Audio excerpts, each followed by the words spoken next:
as we're speaking on Alabama, I don't think there's a guy that means more to that state, to that program, or anything related to Crimson Tide than Nick Saban. So, a huge figure in your life of, I'm sure a lot of lessons and a lot of, the way you played the game was because of him and how he was as a coach.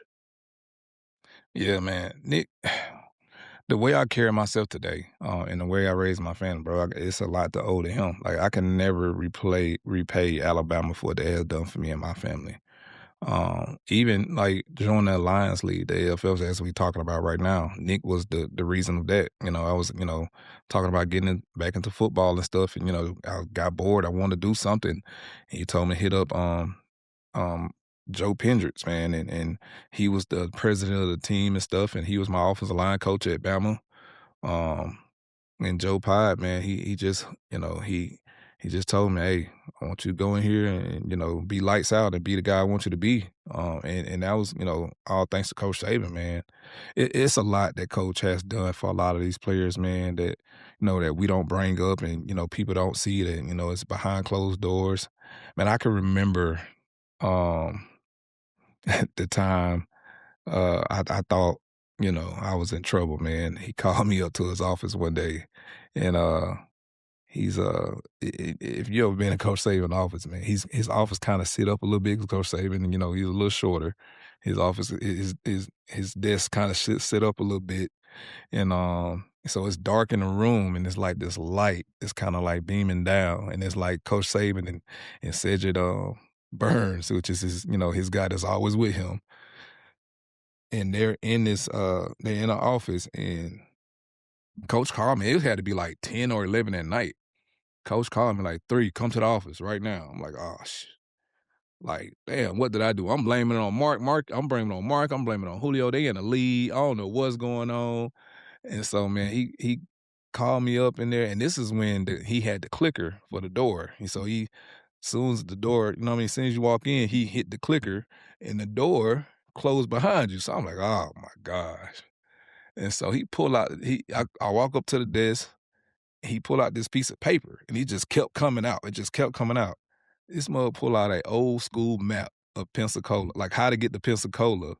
I mean, how to get to Pensacola from Tuscaloosa, because Miss Terry Dogs had passed. She had these boxers. She had these 2 boxers. Something happened to where her dog had passed, and he couldn't go home without bringing her these dogs or going to see these dogs in Pensacola. And so I'm like, "Oh my gosh, bro." I just like in my head, I'm like, "Bro, I just knew I was in trouble for something." Like, and I'm like, "I ain't did nothing, bro. I stay off campus. I stay away from everybody, bro. Like I don't do nothing." I'm thinking in my head, like, "Damn, did I accept something for somebody or something? Or did my people accept something for somebody?" Like everything is going on in your mind. But that's just how much power he had, bro. It's just like a father figure, bro. Like you don't want to mess up in front of your dad. You don't want to disappoint your father. And when you have somebody that have that type of relationship and bond with you, you just don't want to let nobody down. And so I remember one day, Mark had got injured. It was my sophomore year, Mark last year. Mark got injured right before the season, and I had went out there and started the first 2 games, and I kind of went on. I went kind of crazy, real. I had San Jose State. I was on Sports Illustrated the first game. Then the next game we had Penn State, and Mark was supposed to come back that game, but he wasn't ready yet. And so I ended up having like 3 touchdowns in that game. And then Mark came back the next week, and we was playing against Duke, and we had to go to Duke. And we went out there, bro, and Mark had a good day. Mark had a strong day. I had a good day too. Actually ran a kickoff return back for like 90 some yards. But I muffed the kickoff return. And, in my head, the only thing I hear is Coach Saban in my head, "Your ass better fucking score." That's all I can hear in my head. And so I done made everybody miss. I done scored, ran the kickoff return back, and then I broke for like another 60 yards on another long run. So I had like 2 or 3 touchdowns. I think I had like 2 touchdowns that game. But we get back, and Coach Saban say, "Just because Mark back, you don't have to play like a second string running back." So I'm like, "Huh?" And I didn't say it to him, right? I I didn't say it to him, but I had to go to Coach Brown like, "Hey, man." And at the time, I got like 7 touchdowns, 6 touchdowns. I'm like, am I playing like a second string running back, coach? He like, nah, what you mean? He like, man, coach just said, man, just because Mark back, you don't have to play like a second string running back. He like, man, don't never let nobody pull your whole card. Like that's what he doing, man. He trying to take your game to the next level. Don't sweat it, man. You know, just be you. You know, keep balling, keep doing you. And I had to check myself right then and there, like, man, be comfortable within yourself, bro. Like don't be that guy that got to worry about everybody else. And that's what coach taught me. Like be comfortable in your skin, be comfortable with the person that you are. And so, man, like just getting those type of lessons, bro. Prize Picks is America's #1 sports picks app. App is really easy to use. Just pick more or less on 2+ players to make a lineup. That's it. And Prize Picks is available in most states. And as of last week, that now includes New York. That's right, New York. Prize Picks is back and alive in the city. Football may be over, but basketball season is heating up, and tourney time is right around the corner. Just use code Johnny and get $50 in lineups when you play your first $5. Prize Picks. It's good to be right.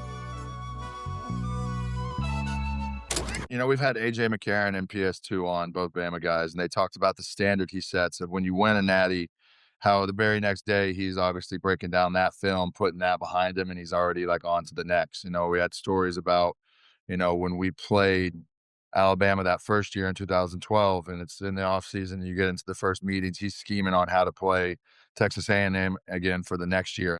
After you giving Coach Saban nightmares in 2012, it didn't matter where he was at. He's going to recruit. He's watching recruit tape. Like they made sure they had Texas A&M cut-ups of you and y'all's offense on his computer at all times. He watched Texas A&M cut-ups literally all off season. I think that's just like a unbelievable mindset that you don't always see, that you have to appreciate, and what comes of what he built there and the reason you guys were as good as you were. Yeah, bro, it's unbelievable what that man can do, and what he has done. Like people talk about, not having long nights and all this other stuff, but bro, like that man, he got a formula and it works. Like I tell people, like right now, and Coach Saban just won another national championship this year. You know, he had, 5 of his guys in there for the last 8, for the last 8, he had 5 of his guys as head coaches there, you know. So anywhere it goes, those, and especially in those Final 4 or the Final 2, he was going to win another national championship. And I'm not just saying like, he did it himself as a coach, but his coaching tree, his coaching method, his, all it around. It was just like, which brother's going to beat the brother. To me, it was one of those things where your brothers go outside and y'all go out there and y'all go out there and play, throw them up, bust them up, and y'all go out there play 21, and whoever wins, wins. You know, as you get there, right, and you have your first moment of your first training camp, what was the first time where you really saw like, think this is different than anything I've done in high school? This is going to be different football for me. Well, when I first got there, we had 3 a days, and we had the night practice, and we had the morning practice, and we had the afternoon practice. And it was just like, bro, like I've never practiced football so much in one day. And then you had to meet all through the day. And then, in training camp, bro, it's one of those things where, man, ain't nobody on campus but y'all, just athletes for real. And so, like the next day, we might have had 2 a days, a couple 2 a days. Then we had, regular practices and stuff like that. But like just seeing the different talent and, to see that, because when we started, like it wasn't all these 5 stars and, stuff like that. And it was a few of us, but it wasn't all that. But you see guys that wasn't rated or talk about, like, didn't nobody know who a Mark Ingram was? Didn't nobody know who a Dante Hightower was or a Courtney Upshaw, right? And so when you got guys like that, that becomes the face and probably one of the probably some of the greats that ever played there, and somebody that win a Heisman, and wasn't getting recruited by Alabama, and somebody that goes first round like Dante Hightower, nobody knew who this guy was, and got Super Bowls, and it just coached in the Super Bowl yesterday. It's crazy to see the story and to see the struggle and the rags to riches with it, man, because like Nick knew how to get the best out of you, and to pull it out of you, any type of way he could. And was it mental, or was it, going hard on you, or was it being able to, comfort you a little bit. Like he had different guys. Me personally, I never seen Julio get yelled at. But he would get into Drake Kirkpatrick ass. You know what I'm saying? Um, I done seen him get on to, Rolando McClain. Like Rolando McClain is the most respected defensive player that I know. You have guys like that. Like, bro, we had guys like Marcel Dears. He wasn't even a starter. And that dude went third pick. Like, he sat behind Terrence Cody. And Terrence Cody, like, everybody know what he meant to Alabama. Like, Big Mount Cody. Like, we had a different defense, bro. My defense, this is my defense. Terrence Cody, Courtney Upshaw, Marcel Dears, Kareem Jackson, Drake Kirkpatrick, Daquan Mensley, Mark Barron, Javier Arenas. Like, it was just a different time, bro. Like, So what do you it think was about it? crazy. What do you think about it now? Right? Like, what do you see about, like, obviously DeBoer being in there? They're not the same standard of what they were, and it's a different time to look around the college football world and see, kind of in the shape that they're in now for the most part. Well, to me, man, they trying to find an identity. And I think like the first year, when Coach DeBoer, and I love Coach DeBoer, he's a great guy. I think the first year when they got there, I think they, the eyes was like open, like, damn, like how did we get here? Like we at the Meccas of Meccas, like we at Bama. Like, how can we keep these kids here? How do we, relate to these kids? And I think they're starting to get it now. Like it's different in SEC. I mean, hell, like when y'all first got to the SEC, bro, it was just different. It means more. Like it's like people be like the SEC ain't here now. This no, bro. Like we beat up on ourselves. Like it's different, man. If we was to play the teams that y'all playing, it it would be every year, SEC will win every year like they have been, right? We didn't win the last 3. What they do? But my thing be, man, like, bro, it's so different now. Like, cause even when I go back, like I don't think the kids know the history of it. Like I went when I went there, man, I went to the Bryant Museum. Like I went, to Denny Chines. I seen the handprints in the doggone cleats in the doggone the Denny Chimes over there. Like I seen all the sculptures, I seen all the trophies and stuff like that, and I wanted to be a part of it. I seen all the All Americans that was on the wall. I seen all that. Like I don't think those kids get that part of it, and I don't know if it's forced on them I either. think it's just a Not different saying nothing era. about the I think it's coaching just a staff. different era of Yeah, what we're like seeing kids grow up and how they're growing up. There are no 3-a-days. There are no 2-a-days. There are no, I see clips of high school kids now where it's more about the celebration and the swag and what you look like and shit. When I yeah. was in high school, like we wore the same things. We all got punished as a team if somebody went out. Like if somebody did something wrong, the whole team ran, or the whole team ran and he didn't, to teach you a lesson of what it is. Like that, there were just different principles of what football is, and I think coaching is different. I think ball is different. Like, you can't coach these high schools of kids the same now because, like, bro, like, really right now, if you're a good high school kid, like, you really had the leverage. Your family know how to strong on these programs, and they can move when they wanna move or, go to a different school. Like, it's crazy, man. So, tell me this, what do you think about the transfer portal?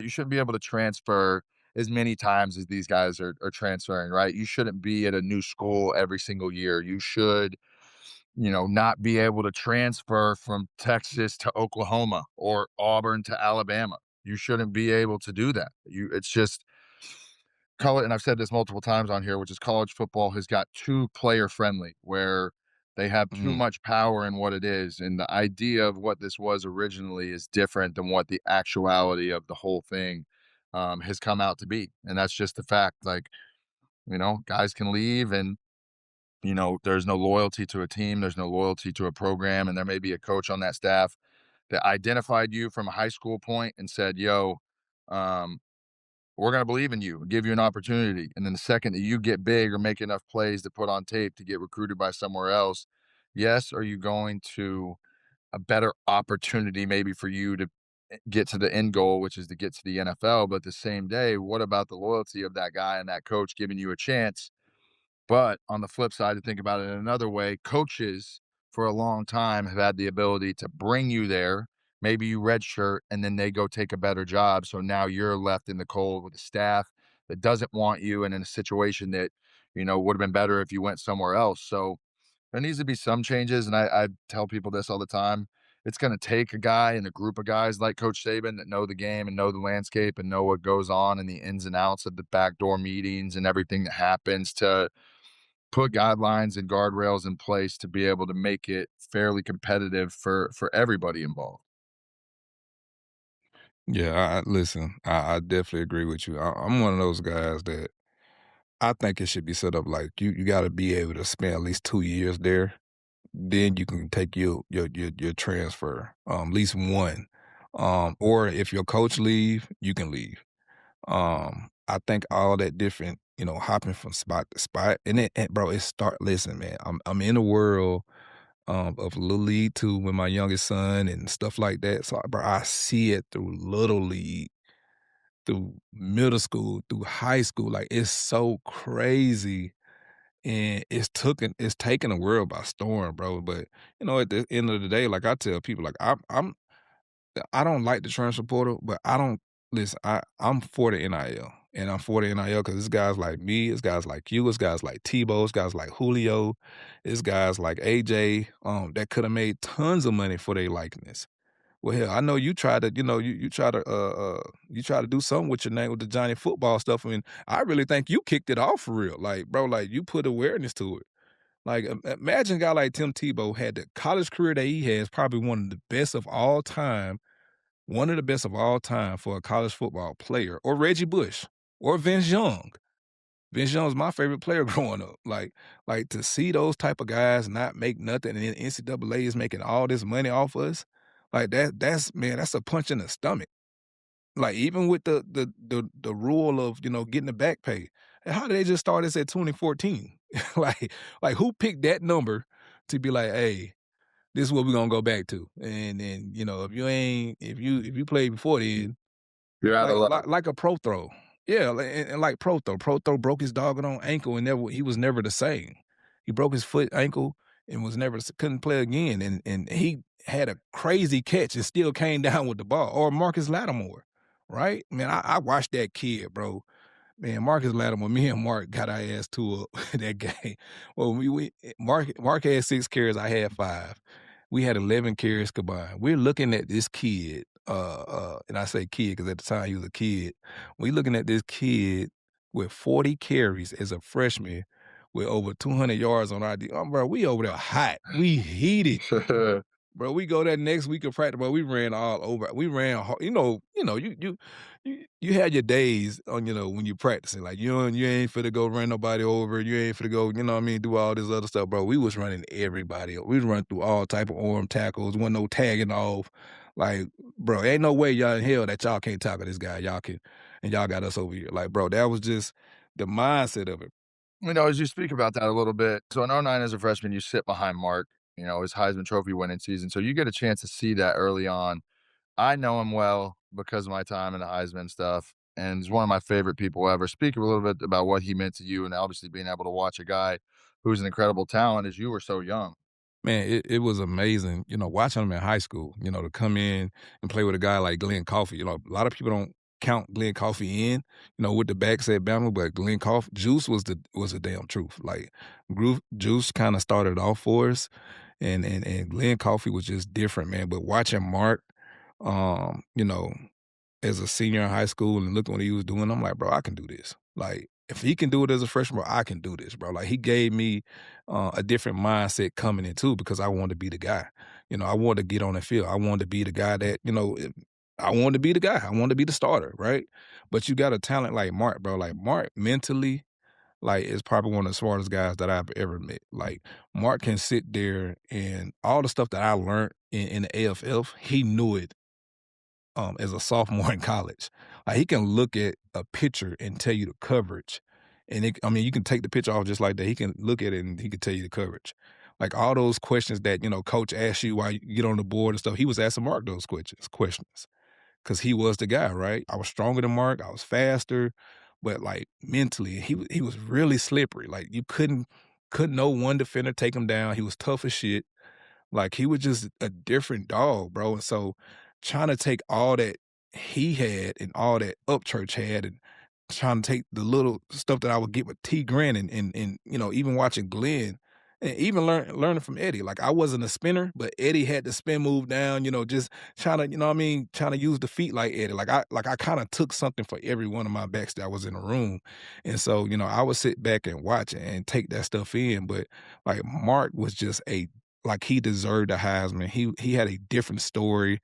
Even from, his story with his pops and everything, man. Like, that was a tough year for him. Like, man, me and Mark got close when I got to school, and bro, we had a conversation one day. He was telling me about, how they did him and his moms and stuff, and his grandma and his sister, and bro, he just let it out, and it's something that he needed, something that I need to hear, because I've never been around a situation like that when it came to a dad, and so just hearing this background, bro, like it just opened up the brotherhood for us.